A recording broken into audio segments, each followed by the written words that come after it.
I'm Mark Brzezinski. I'm your host for this program, and welcome and thank you for tuning in. We have a very unusual guest, someone I met a few months ago, someone I've known about, Mohamed with us today.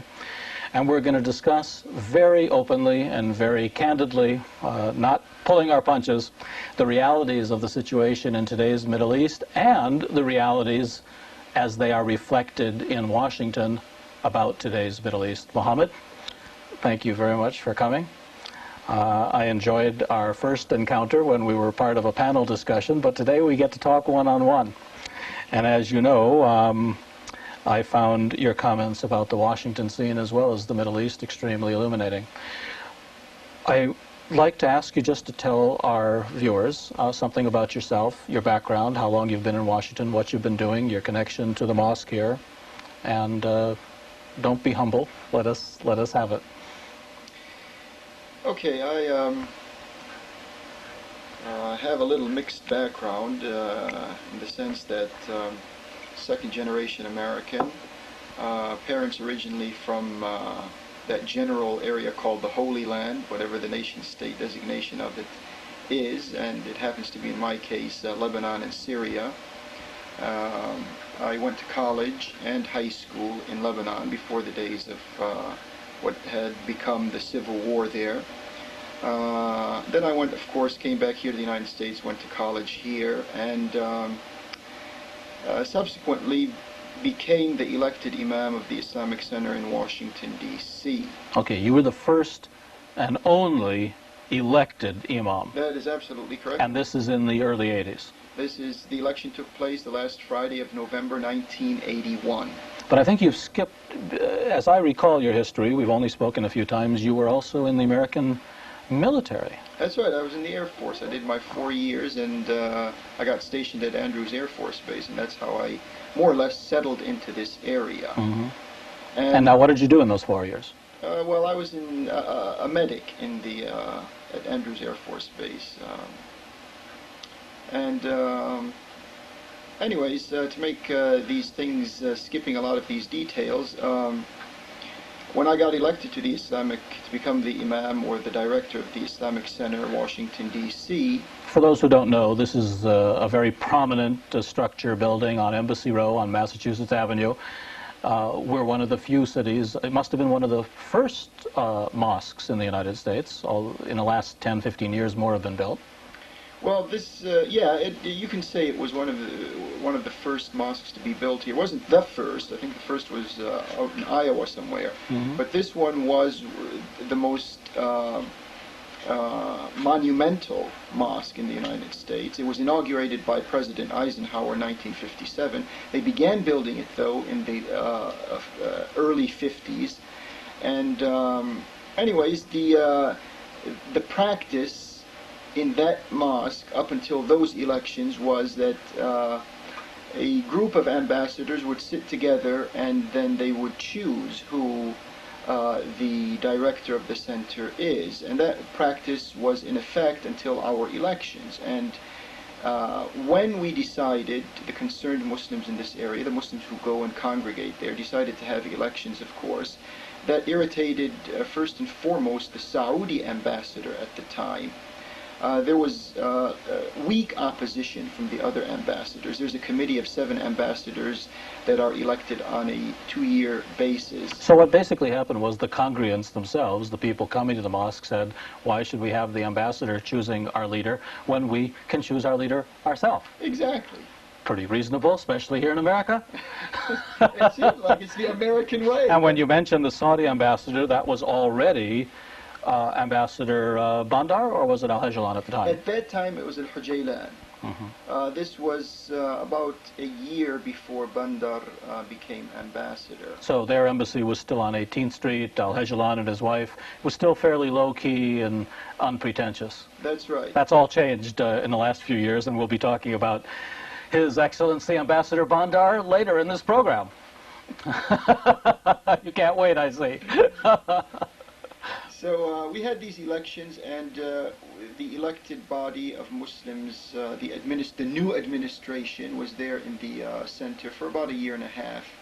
And then after that, all of a sudden, this was March 5th, 1983, forces came in and they undid or they quashed the Forces? election. What do you mean forces? Well, we had security forces. We had the Washington, D.C. Metropolitan Police Force, vigilante forces. I mean, there was an assortment, probably around 200 different types of law enforcement personnel who that morning came to the center and basically closed it. Well, other than choosing your own leaders, what was it you did to provoke the Arab ambassadors?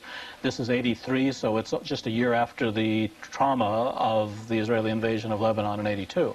Yeah, I think what really irritated these ambassadors was that the congregation on Friday, I don't think they would have been irritated if there was no congregation in the mosque. But the problem is, in the weekly congregation on Friday, the sermon now was a free sermon. It no longer towed the line of... they didn't write it. Yeah, they didn't write it. Or approve it. Dictated, and they didn't... so you could actually speak... your conscience. And I assume in that, because I remember that period well, the trauma of the '82 situation created a lot of anxiety. That's right. A lot of negative commentary about the state of the Arab world. That's absolutely right. Mm-hmm. And people, they had latent feelings, they had a lot of inner thoughts, and they needed someone to express them. And this new elected administration was the type that was willing to express the thoughts and the feelings of this congregation. Which is why they elected you, I assume. Yeah. Okay, I mean, you know, as I said, we don't need to be humble in this program. The purpose of this discussion is to have an honest, freewheeling discussion about the real situation in Washington, the real situation in the Middle East that isn't available to Americans who watch normal American television. And we know why it's not available, because these same interests that threw you out of the mosque have pretty much got their hooks into the networks and into the PR and into the public relations firms, etc., etc., and so reality doesn't sneak through very often. All right, so this is '83, you got thrown out on your ear. Since then, as I understand it, you and your congregants, over a decade now, have been praying on the street on Friday. That's absolutely right. You're not allowed into the mosque, so you come and you pray outside. Every Friday, and also we have two major holidays in our calendar, the Islamic calendar, Eid al-Fitr and Eid al-Adha. Those holiday prayers are also performed there in front of the Islamic Center on Massachusetts Avenue.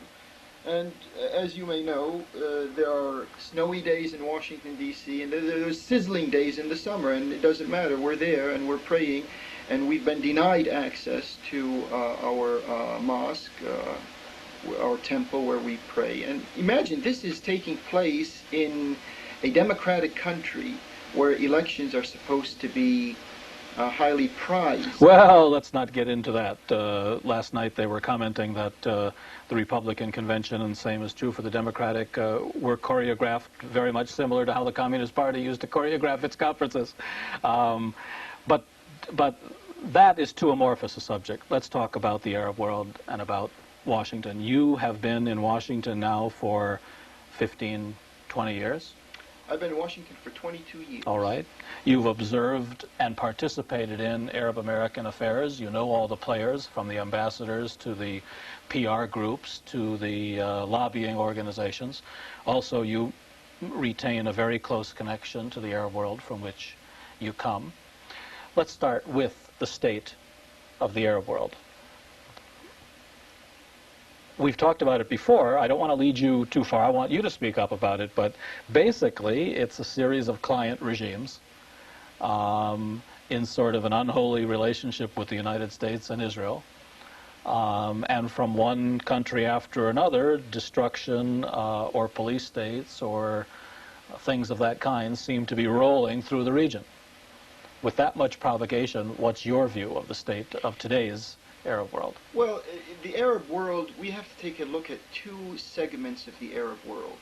The first segment is the popular segment, the people's segment of the Arab world, where people live, the everyday life of individuals from Morocco to Iraq and from Sudan to Syria. These people are really disconnected from all the governments that purportedly represent them. There's no social contract between these people and the nation-state systems that are imposed on them in the aftermath of the First World War. The nation-state concept seeped into that area. There were no nation-states before the First World War. Okay, I want to take us to the First World War because most of the viewers probably are not experts on the history of the region. Basically, it was the Ottoman Empire. Right. Basically, the West came in under the guise of the League of Nations, carved the region up into artificial entities. That's where the origins of Iraq being separated from Kuwait can be found. Declared that this was the Paris Peace Conference in 1918, 1919. And as the most interesting book about that period reflects, the Paris Peace Conference was the peace to end all peace. There's never been peace since after what they did. So that is the title of David Fromkin's book. It's a fantastic book about this period. And he titled it The Peace to End All Peace. All right, so you trace the disconnect between popular feelings and desires and the desire for Arab nationalism and the desire for an Arab entity back to what the West did in Paris after World War I. Absolutely, and let me also try to put this a little more in perspective.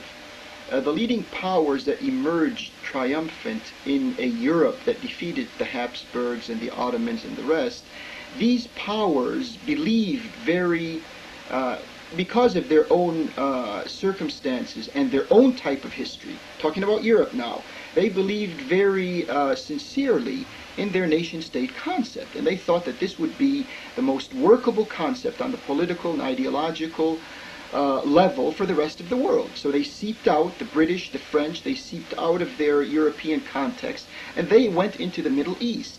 They went with this, they went first of all as colonialist powers, and then as mandate powers, and they set up this nation-state structure throughout the Middle East that alienated the peoples, the Muslim peoples predominantly, and then the Christians there also, I think, because they share somewhat in the Middle Eastern context, even though some of them may feel more comfortable with Europe than they do with their brethren and neighbors.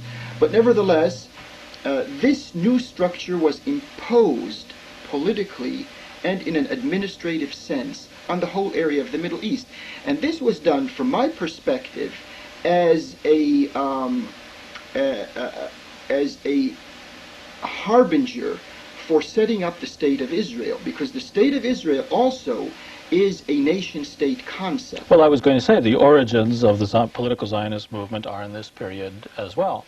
The Balfour Declaration of 1917 during the war to get, but in addition to setting up a caricature of the nation-state system that was prevalent in Europe, they did something else. They superimposed on the caricature of nation-states client regimes. At least in the West, the nation-states have some relationship to their society, some accountability to their society. The regimes that were imposed on the nation-states of the Middle East to this day have no accountability. That's right. And that's what complicates it. Not only do the people disagree with the definition of the state that is ruling them, the nation-state concept, that has placed distances between people who basically are the same people. I mean, take for example myself. My father's from Syria, my mother's from Lebanon. Now what happened is, when the French were there as the mandate power, they drew this artificial line to expand the concept of Lebanon that was only the mountain, Mount Lebanon.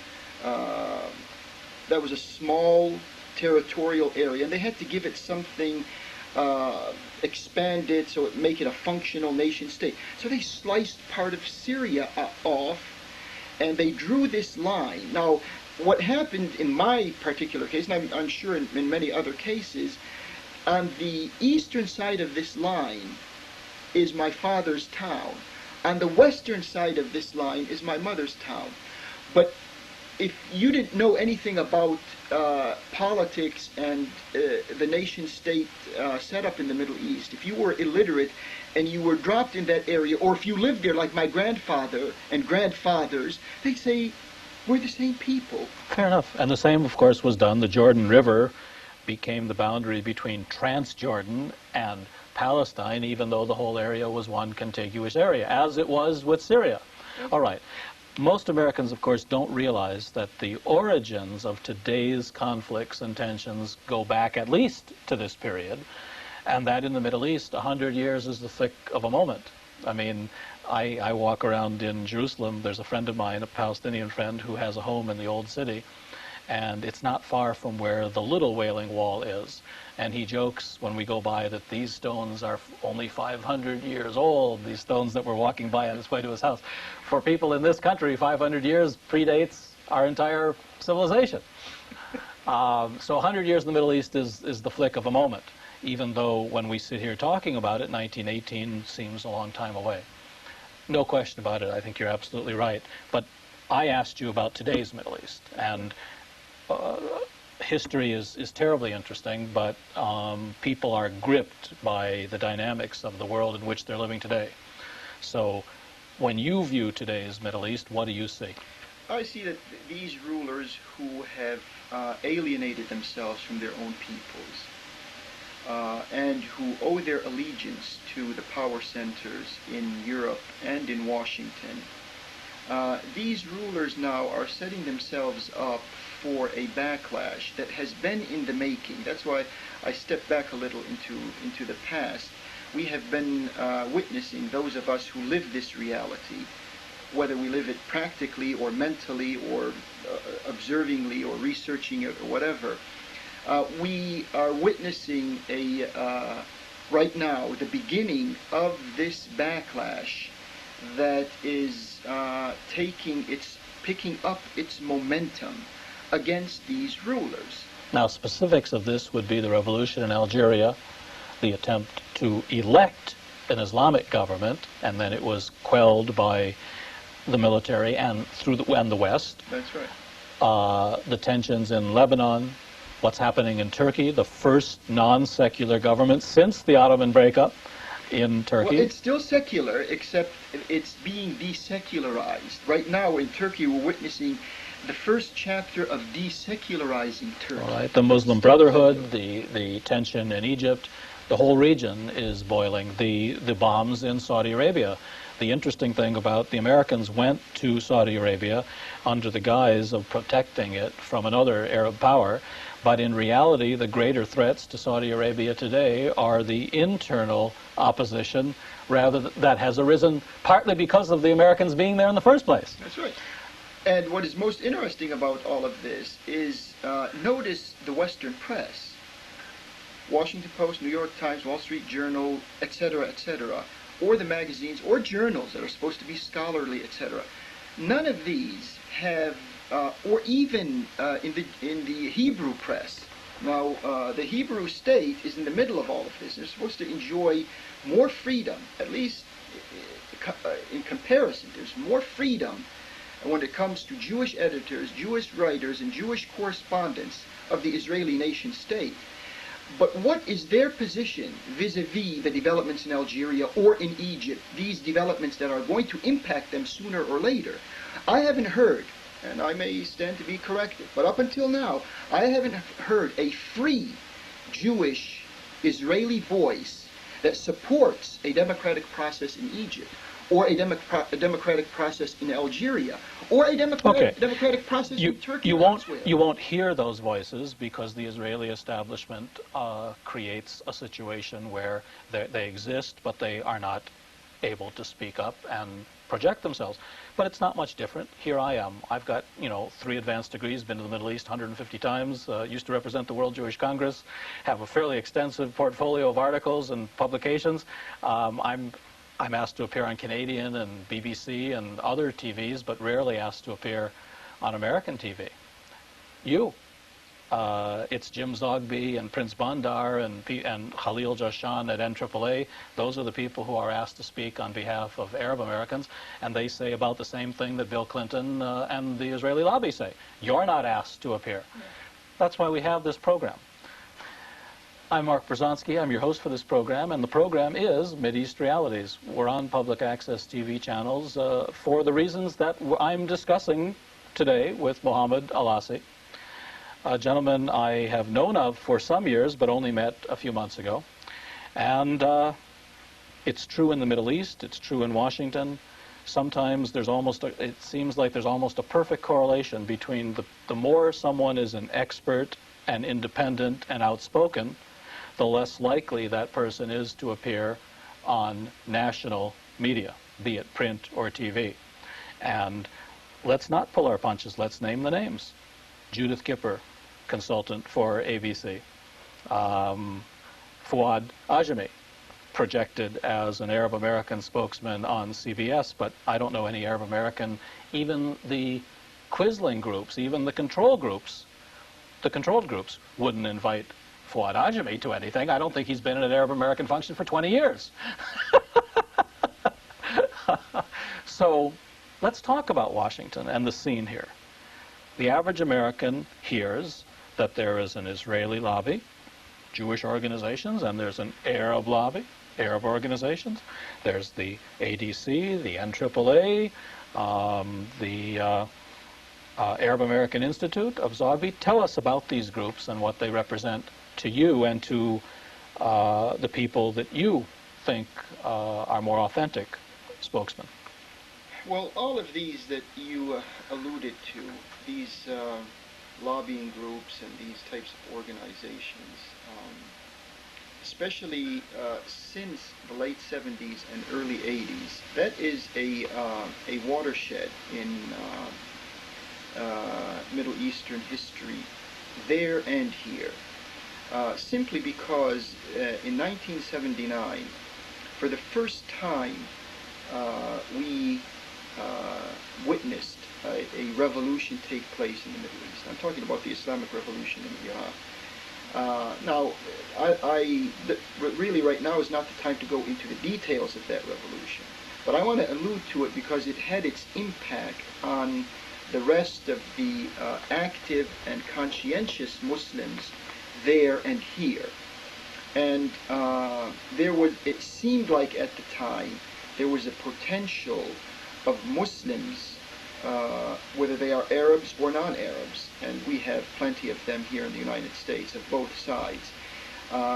They were on the verge of beginning to establish the types of organizations and the types of associations that would speak for them and reflect the reality as it is here and as it is there in the Middle East. So they were energized not so much by the Islamic revolution, but by the idea that a despotic Shah, a client regime, could be thrown out by popular will.